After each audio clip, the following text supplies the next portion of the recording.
chers compatriotes, je m'appelle Yellow Alpha Omar, interne en neurologie en Belgique. Comme promis, voici la première vidéo capsule de sensibilisation sur la maladie Covid-19 et mes autres collègues interviendront également dans les différentes langues nationales de notre pays. La Covid-19, qui est Coronavirus Disease, la maladie à coronavirus, 19 parce que le premier cas a été déclaré en Chine, est une maladie infectieuse pandémique qui fait d'innombrables victimes dans le monde. Donc les coronavirus sont une famille de virus qui peuvent provoquer des infections respiratoires chez l'être humain. Les manifestations de ces coronavirus-là peuvent aller du simple rhume à des infections respiratoires sévères. Et lorsque ces virus se propagent au sein de la population générale, on peut aboutir à des épidémies ou à des pandémies. C'est dans ce cadre que nous avons eu l'épidémie de SRAS en 2002-2003 et l'épidémie de MERS en 2012-2013.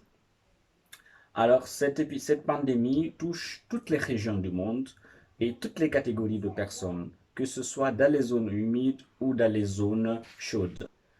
Actuellement, au 5 avril 2020, le monde entier compte plus d'1 million de cas confirmés de Covid-19 avec plus de 64 000 décès. En Afrique, on dénombre actuellement 288 décès et la Guinée compte 0 décès avec 111 cas confirmés. Cette maladie peut se propager assez rapidement, comme on a vu dans d'autres pays, et entraîner, n'est-ce pas, des difficultés respiratoires sévères avec des maladies, des pneumonies sévères chez certaines personnes et causer leur mort. Le taux de mortalité est estimé entre 2 et 5% selon les pays. Comment le coronavirus se propage-t-il? Alors, le coronavirus se propage par des petites gouttelettes qui sont provoquées lorsqu'on tousse et lorsqu'on éternue.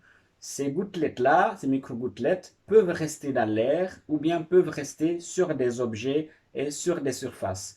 Et alors, le virus peut contaminer toute personne qui inhale ces gouttelettes ou qui les introduit avec les mains sur la bouche ou bien sur le nez, mais également au niveau des yeux. Mais il n'y a pas de preuve de contamination par la peau. Le risque de contamination est très réduit lorsqu'on garde une certaine distance, d'où, n'est-ce pas, le phénomène de distanciation sociale, qu'on garde minimum 1,5 m à 2 mètres entre deux personnes. Et en se touchant le moins possible le visage et en veillant également à une bonne hygiène des mains. Dans les prochaines vidéos, nous parlerons des symptômes et, n'est-ce pas, des critères de gravité. Je vous remercie, au revoir. Compatriotes, je suis Diallo Fromar, interne en neurologie en Belgique. Sur cette vidéo, nous allons discuter des symptômes, des signes de gravité, mais aussi des facteurs de risque de la maladie Covid-19. Les symptômes de la maladie sont assez hétérogènes et non spécifiques, c'est-à-dire qu'ils peuvent être retrouvés dans d'autres maladies. Les symptômes ressemblent très fortement à un syndrome grippal qui peuvent prendre une forme modérée à une forme sévère. Nous avons la toux, nous avons la difficulté respiratoire, de la fièvre, l'obstruction nasale, les maux de tête. Certaines personnes peuvent développer de la diarrhée ou un manque d'appétit. Deux symptômes ont été récemment décrits, notamment en Europe, c'est l'altération du goût et la perte d'odorat. Alors, certaines personnes, en raison d'une maladie déjà préexistante ou d'un état de fragilité, peuvent développer des symptômes qui sont sévères. C'est notamment les personnes qui sont plus âgées, de 65 ans ou plus d'après certaines études, mais il faut reconnaître qu'il y a des personnes jeunes qui peuvent également développer des formes sévères de la maladie, donc prudence pour tout le monde. À ce jour, il n'existe pas de preuve d'un risque accru chez les femmes enceintes ou chez les enfants. Toutefois, il est connu que lorsqu'un enfant est infecté, il peut véhiculer plus rapidement le virus à son entourage. Les personnes également souffrant de maladies respiratoires ou de maladies rénales, mais également de maladies cardiaques, sont des personnes à risque. Les personnes diabétiques avec un diabète déséquilibré, des personnes ayant déjà un cancer sous traitement ou dont le système immunitaire est affaibli peuvent également développer des formes sévères de la maladie. Certains patients peuvent développer des signes de gravité de la maladie. Les signes de gravité de la maladie, c'est par exemple une difficulté respiratoire importante, une dégradation de l'état général ou également une accélération de votre rythme respiratoire que vous pouvez mesurer aisément. Donc, un cycle, ça fait une inspiration et une expiration. Lorsque vous inspirez et lorsque vous expirez, ça fait un cycle. Donc, lorsque vous avez 22 cycles par minute, c'est donc considéré comme une accélération de votre rythme, de votre fréquence respiratoire. Et alors, devant tout signe de gravité, il est recommandé, n'est-ce pas, d'appeler votre médecin. Et si vous ne savez pas appeler votre médecin, en Guinée, il y a une ligne dédiée au COVID-19, c'est notamment la ligne 115, mais aussi il y a un numéro d'urgence de l'ANSS, qui est l'Agence nationale de sécurité sanitaire, qui est le 629 995 et 656 que vous pouvez appeler pour avoir, n'est-ce pas, des informations d'ordre médical et être prise en charge éventuellement s'il y a une hospitalisation, un état nécessitant une hospitalisation.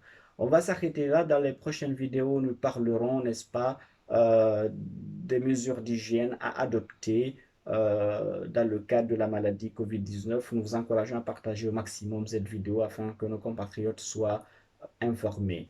Je vous remercie. Au revoir. Bonjour, bonsoir tout le monde. C'est votre compatriote Diallo Alpha Oumar. Comme promis, nous allons continuer. On est au niveau donc de la troisième et dernière vidéo de sensibilisation sur la maladie COVID-19.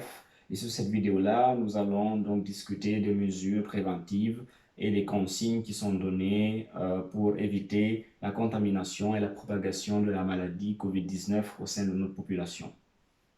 La première des choses à faire, naturellement, c'est de respecter toutes les mesures de santé publique qui sont édictées par notre Agence nationale de sécurité sanitaire en Guinée. Il faut éviter de se serrer les mains parce que par le biais des mains, nous pouvons avoir une contamination. Le virus peut persister au niveau des mains. Se laver régulièrement les mains avec du savon et les sécher ou les désinfecter avec du gel hydroalcoolique. Alors, lorsque vous toussez ou lorsque vous éternuez, il faut le faire dans un mouchoir et le mouchoir est à jeter donc à usage unique.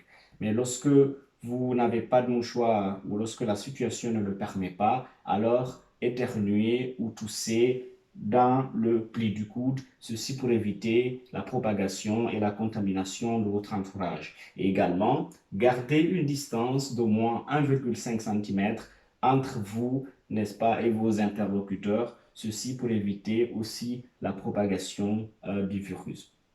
Évitez au maximum de poser vos mains sur la bouche, sur le nez ou encore sur les yeux parce que ce sont des points d'entrée du virus et par ces gestes-là, vous pouvez, n'est-ce pas, vous contaminer et propager le virus.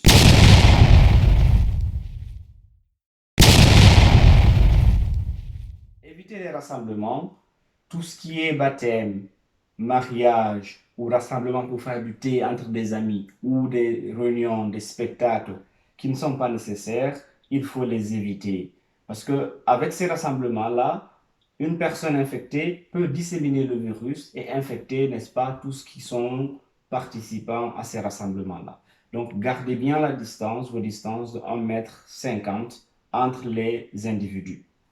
Ne prenez pas d'anti-inflammatoires sans l'avis d'un médecin, parce que ces anti-inflammatoires sont également déconseillés actuellement avec la maladie COVID-19. Si vous êtes malade, vous avez été en contact avec une personne malade, portez un masque pour éviter la dissémination et la propagation donc, de la maladie au sein de votre entourage, au sein de votre famille, mais également, n'est-ce pas, dans la rue ou avec les collaborateurs.